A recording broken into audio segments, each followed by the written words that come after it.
don't waste your time trying to live someone else's life. You know, don't be trapped by dogma. Focus in on your own strengths, your own element, what you have to offer. Don't get lost in trying to become like someone else or pretend to be someone else. There's a beautiful, one of my favorite quotes by Einstein and then Steve Jobs again. Einstein said, if you judge a fish by its ability to climb a tree, it will spend its whole life believing that it's stupid.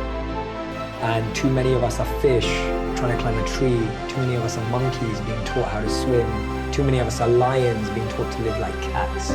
We're not getting to live in our element. So my second piece of advice is live in that element that you've naturally been given. Don't try adopt another. You know, we've all got a special genius inside of us. It was Steve Wozniak and Steve Jobs, this conversation. Steve Wozniak, for those who don't know, is the tech guy behind Apple. He practically invented the technology and the software and everything. So Steve Wozniak looked at Steve Jobs and he says, this is in Walter Isaacson's biography of Steve Jobs. Steve Wozniak looks at Steve Jobs and he says, what do you even do? He said, you're not a coder, you're not a designer, you're not a marketer, and you're not an engineer. What do you even do? Imagine challenging Steve Jobs. And Steve Jobs replies, he says, musicians play their instruments, I play the orchestra. That is the most deep understanding of one's role in life and not getting lost in other people's identities and perceptions of you. Steve Jobs knew that he wasn't a marketer, he wasn't an engineer, he wasn't a coder, so he hired all of those. But he played the orchestra, he brought it all together. And that's when you find confidence in your own role, you won't be envious of anyone. Many of you have a crazy dream or a crazy goal. I want you to write out in the comment section, what is your crazy dream? The dream that keeps you up at night is the real dream you should be chasing. But to chase that dream, to find that dream, to make that dream a reality, you need a strategy, right? A dream without a plan is just a wish. Tony Robbins said that, right? A dream without a plan is just a wish, right? Without a strategy, without a guiding philosophy, without guiding principles, without actually creating a clear plan. I used to have this economics teacher, and I want you to think back to school as well. Maybe you had one. I remember this economics teacher. He walked in to the classroom, and the first thing that he wrote on the board, he didn't even tell us his name. We didn't even know who he was. And he turned up, he went inside the classroom, and he wrote on the board, he said, failing to prepare is preparing to fail. And all of us just burst out laughing. This guy hadn't even told us his name yet. But on the board, he wrote, failing to prepare is preparing to fail.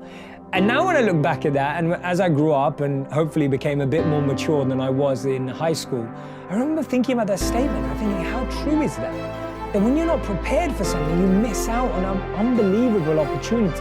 Now, I'm not saying good things don't happen spontaneously. Sometimes things happen by chance, randomly, etc., with a reason. But when you're prepared, you can capitalize on things in a huge, huge way.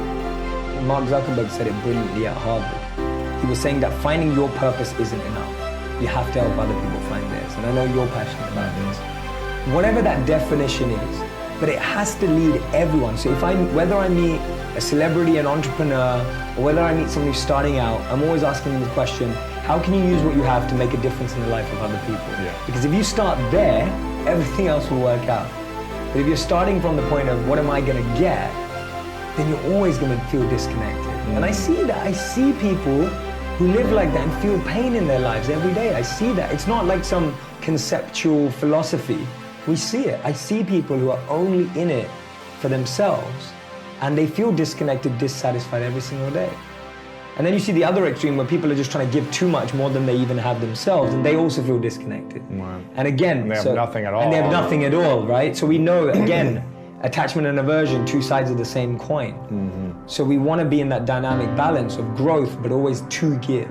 Yeah. So I always think, how can I go 3 steps deeper so that I can move 3 steps forward so I can give 3 times as much, right? That's always my mentality. How do I go deeper to go more forward to give more? Yeah. And if I can get those 3 in action for that reason. See, it's all about the reasoning.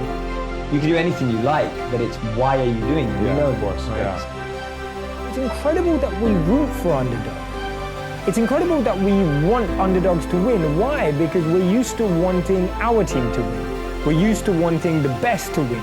We're used to wanting to associate ourselves with people who are successful, right? We never go, oh yeah, I know someone who plays for that really bad team. Like, we don't say that, right? We say things like, oh, I know someone who plays for that really good team. I know someone who was MVP. I know someone who's the son or the daughter of the MVP. We try and associate or link ourselves to success. And when we do that, it in turn makes us feel more successful. It's one of the reasons why when your team wins, you say, we won, right? You say, we won. But when someone asks you, oh, how did your team do? And if they lost that day, you say, they lost. You rarely say, we lost. It's incredible how psychologically we distance ourselves from failure and we closen or liken ourselves to success. But the exception to that rule is the underdog. We all get excited by underdogs. We all get motivated by underdogs. We feel completely enamored by the story of the underdog. Prashant, underdogs are just simple-minded. They don't have expectations and don't have anything to prove to anybody. And Prashant, you've just hit the nail on the head. That's the principle I'm trying to get across. Actually, we should play like champions and train like underdogs. Why? Because the underdog works in a way not worrying about what anybody else thinks or believes. That gives you an edge. It gives you a phenomenal advantage when you're not actually worried about what will people say, when you're not concerned by, am I going to fail? Am I going to look worse? Is what I'm doing not going to succeed? As an underdog, you don't let those things cloud your mind. You can focus in on the task at hand. See, when we become successful, even as underdogs, if we've risen to success, the biggest enemy of that success, the biggest Achilles heel, the biggest thing that can trip us up is not reconnecting to that feeling of an underdog. So no matter how much success you've achieved, no matter where you are, always remind yourself the mindset of an underdog is the mindset that nurtures talent, that nurtures success, that harnesses your true potential. Almost 30, and I don't feel like I've accomplished anything in life. I made a promise to myself while I was at university that I would get a job that excites me every morning. But right now I'm afraid I'm not going in that direction. That note was written by a young person, and when I read it, my heart sank. I felt that way because I know so many people that are in that exact position. I remember when I decided to trade my 9-to-5 for a 24/7, it was because I wanted to do something that was meaningful every day. I wanted to do something that was purposeful and fulfilling from the moment I woke up to the moment I went to sleep. The one thing I didn't know before I started is how achievable that was, but also what it required. When I transitioned from my 9-to-5, or actually my 9-to-9, to a 24/7, I realized that I was going to have to work harder, smarter, and faster. And that step was full of fear, full of anxiety, full of insecurity, full of questions like, what will happen if it doesn't work? What will people say? Should I just have stayed where I was? I went through all of those emotions all at the same time, and then something came to me. I wrote down the various options that I had in life at the time, and I wrote a word above them that I believe summarized the experience or the result of what I thought that would give me. Some of them said ego, because I thought those career paths would give me a boost to my ego. Some said security, because there were certain roles or jobs I could take that would provide a certain level of financial security. And then one path said the word love, because I knew if I did that I would love every moment, even if it was truly challenging and sometimes really difficult to deal with. And that's why I'm here today making this video, speaking to all of you, because I chose the path that had the word love above it. Try that exercise, try that activity out to try and differentiate the motive, the intention behind what you're choosing and selecting in life. Now, just because you choose the word love doesn't mean that everything's going to be smooth sailing and that you're going to be successful. It's going to have its own ups and downs. And that's why wherever you go with your heart, take your head with you. It's always that same question. What's the ROI on social media? Right? What's the ROI? Now, the funny thing is, your business, work, and service, my business, work, and service literally lives off of social media. So there's obviously an ROI. But the problem is we live in a world where we want everything to be measurable. And there's a beautiful Einstein quote that says, not everything that counts can be counted, and not everything that you can count counts, right? And we live in this world where everything needs to be measured. Like, oh, that video has 1 million views, how many sales did you get through that? But it's like, life doesn't work like that. There's a load of adverts and billboards on the street that the biggest brands pay for that don't convert into direct sales. Do you think that Coca-Cola looks at the billboard out there and goes, how many people saw that advert today and how many people bought a Coca-Cola because of that advert? They don't have that number, it doesn't exist. And they're one of the biggest brands in the world, but they still do it. So social media and video is just a new billboard.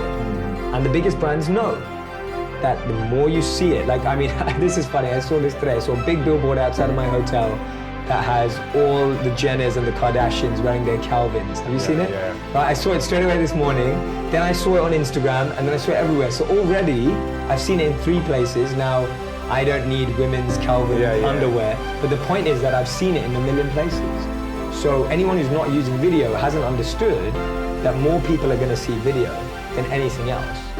And not just that, video is so much better than a billboard. You can say so much more.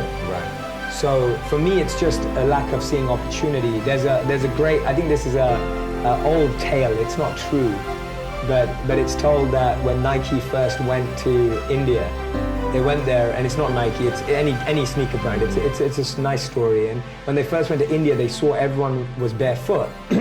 So the first reporter came back and said, oh, there's no market there because no one wears trainers. And then the second reporter went, then he said, oh, no one wears shoes. And then he came back and says, we've got a huge market out there, right? And it's the way you see it. That someone saw no one wearing shoes as no market, but another person saw everyone not wearing shoes as a market. Right. And that's what video is. That you can sit here and debate the ROI on video for as long as you want.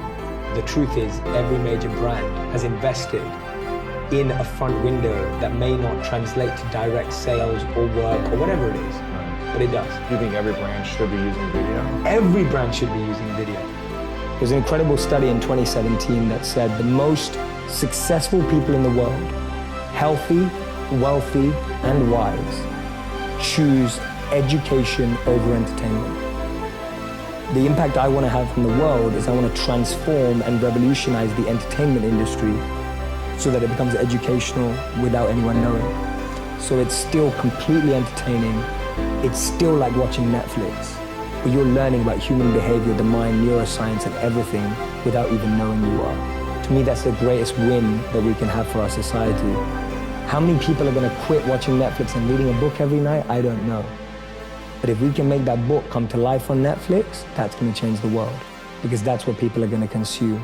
So for so long, media has been used to numb people, to switch people off. If we can use it to excite, elevate, enlighten people, not by like the cheesy way of like, oh, let's follow someone through their journey of enlightenment. It's not like that kind of stuff. I mean, like really entertaining programming where you can learn by being entertained at the same time. If I can do that by changing the most powerful industry in the world, then I will feel that I've had somewhat of an impact. Because that way I think we'll reach the world without having to get everyone to change their habits too much.